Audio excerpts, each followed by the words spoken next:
Revolutionary greetings, comrades. I am Ngabuto Nicholas Mapena. In this short video, we are looking into the 2022 Angolan elections. We have just emerged from elections in Kenya. We had one of the presidential candidates, former Prime Minister of Kenya, saying that he is going to approach the courts because it is disputing the election outcome in Kenya. And Uhuru Kenyatta, the Odinga, Raila Odinga, has been contesting for the fifth time in the Kenyan elections. So we're moving to Angola, where on the 22nd of August 2022, the people of Angola will be going to elections to elect their president, members of parliament as well. You'll know that colonialists arrived in Angola in 1575, though they claim that they discovered Angola in 1775. This is the problem with colonialists.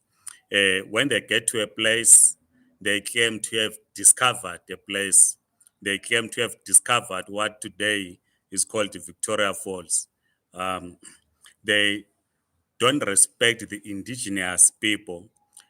So they say they discovered Angola.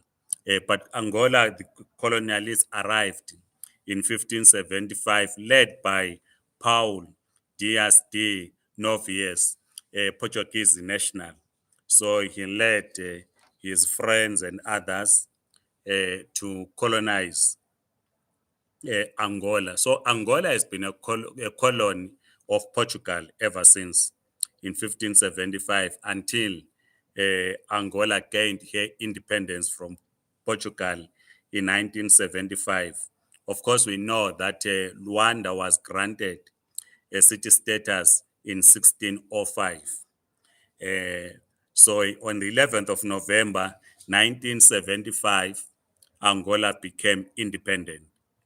But when Angola became independent, it went through a crisis, a civil war, which was supported by apartheid South Africa, America, and the other imperialist forces. You know that the popular movement for the liberation of Angola, PLA, was Marxist-Leninist. I'm not sure now, but during the struggle for national liberation, was a Marxist-Leninist organization supported by Soviet Union and the rest of the Soviet bloc. Comrades from ZIPRA, MK, trained in Angola. Some of them trained in Angola, and it housed, when it gained independence in 1975, provided shelter and training bases to ZIPRA, to ANC, and then MK. It also assisted SWAPO of Namibia from 1975 when Angola gained her independence. The first president of Angola was Antonio Augustin da Silva Neto. He was president from 1975 until his ultimate death, untimely death, in 1979. As I've already said, that the liberation movement was popular movement for the liberation of Angola, blah.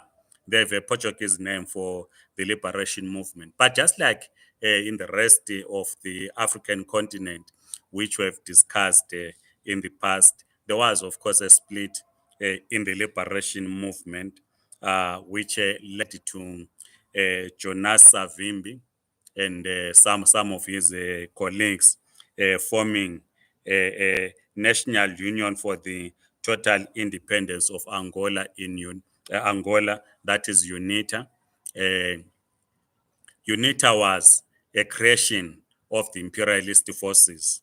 It's important to underline this, that UNITA was a creation of imperialist forces. We have discussed in the case of Zimbabwe, or Southern Rhodesia, as it were, that the imperialists to split the liberation movement in 1963. They did so in Angola. They did so in South Africa. In South Africa, it was not based on on ethnicity, but it was based on what we call black consciousness, that you needed to drive whites to the scene. It was not along ethnicity, but there are those that were mobilizing to say blacks should unite and drive whites into the scene, whereas the African National Congress, in alliance with the Communist Party of South Africa, then now South African Communist Party, and the labor movement understood the gas nature of the struggle. This is why you have always heard in MK, in the ANC, in the SACP, white comrades. And this was the case also with the ZAPU, with the ZIPRA. You had white cadres inside the ZIPRA. So there was a split in the liberation movement in Angola. MPLA, Jonas Savimbi formed UNITA. As soon as Angola gained her independence in 1975, civil war commenced. Thousands of people lost their lives in Angola in the civil war. Of course, negotiations would happen now and then, but the civil war went up to 2002. The final agreement was in 2002, but in between, there were attempts to end civil war in Angola, which then led to um, the first multi-party elections in Angola in 1992. Because you remember that most liberation movements that came to power in the 60s, in the 1970s, declared a one-party state.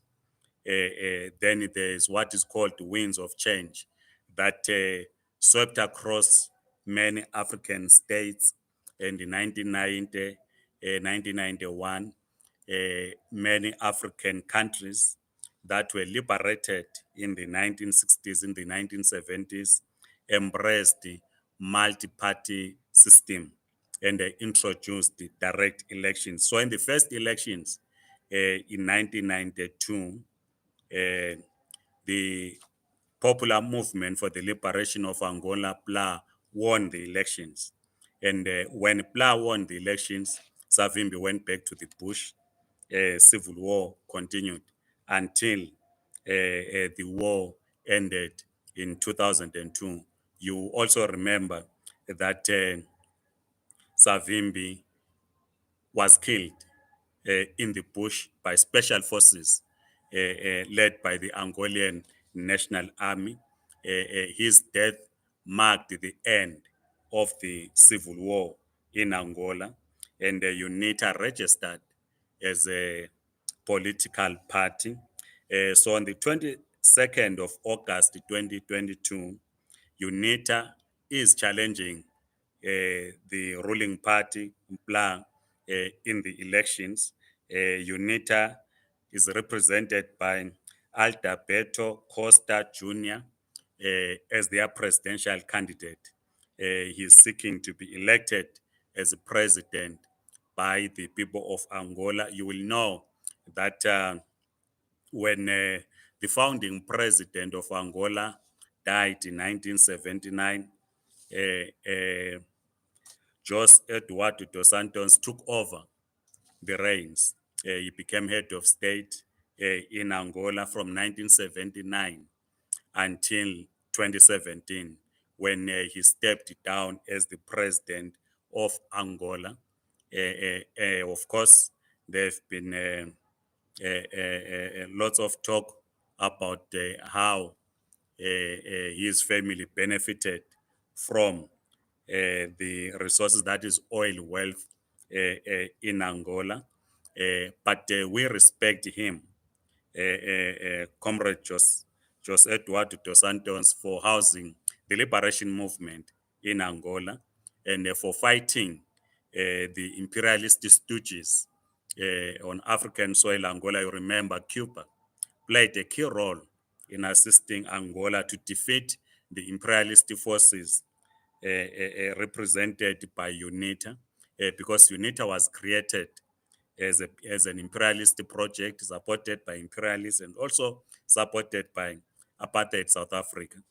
Um, so that's why we respect the late President Jose Eduardo dos Santos. So in 2017, President Jose Eduardo dos Santos stepped down as a president. He handed over political power to President Joao Lourenco, the current president, who is representing the ruling party, a popular movement for the liberation of Angola, as its presidential candidate.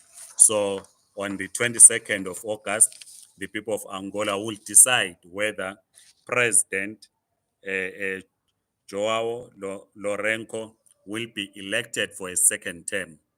So he's seeking to be elected as president for a second term. I did not look into the constitution of Angola, whether it has term limits.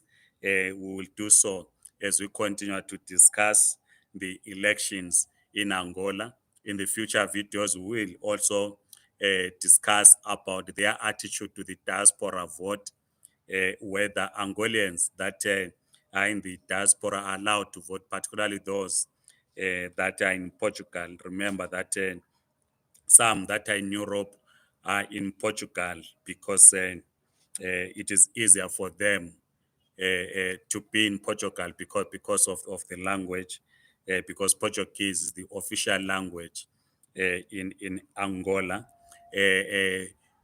I've met a few comrades from Angola in South Africa. You also remember that in South Africa, during the Civil War, South Africa did assist Angolians with the documentation, and some. Then it decided after the Civil War to go back to Angola. So it would be interesting to see whether those that are outside Angola will be participating in the elections.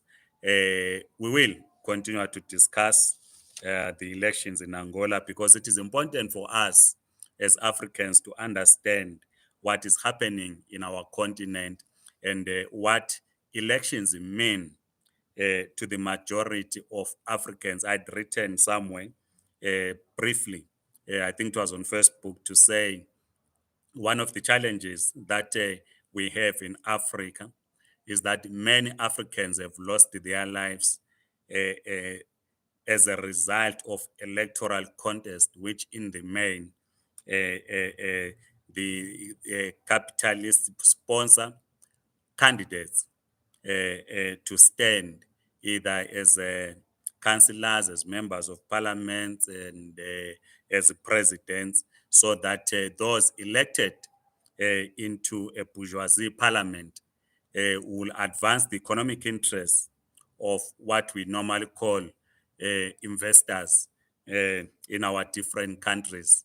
So there is a contest for resources, and elections are part of the route of accessing the resources. If you become a member of parliament, a cabinet minister, a president, you then facilitate, in the most cases, looting of our resources. This is what Kwame Nkrumah called a neo-colonial state, that post-liberation, we built a neo-colonial state, and indeed, we did not transform our society.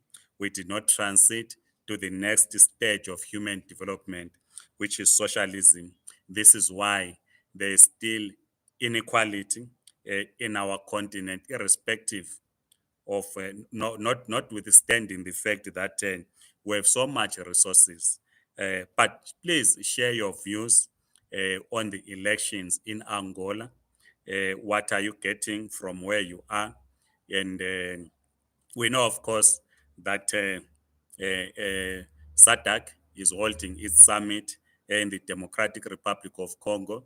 I did not check the agenda whether they will also be discussing elections in Angola, but they will, of course, or it is expected that they will discuss the security situation in Mozambique. I saw on television that the EU has extended or increased its funding in fighting in assisting the government of Mozambique in fighting the insurgents that are in Mozambique. So please write your comments in the comment section. Please like this video, subscribe to this YouTube channel as we continue to monitor developments in Angola. And we wish the people of Angola all the best, that they will elect the leadership that will advance the interests of the people of Angola, not advance the interests of non-Angolians who are seeking to exploit their resources. Otherwise, have a great day. Goodbye.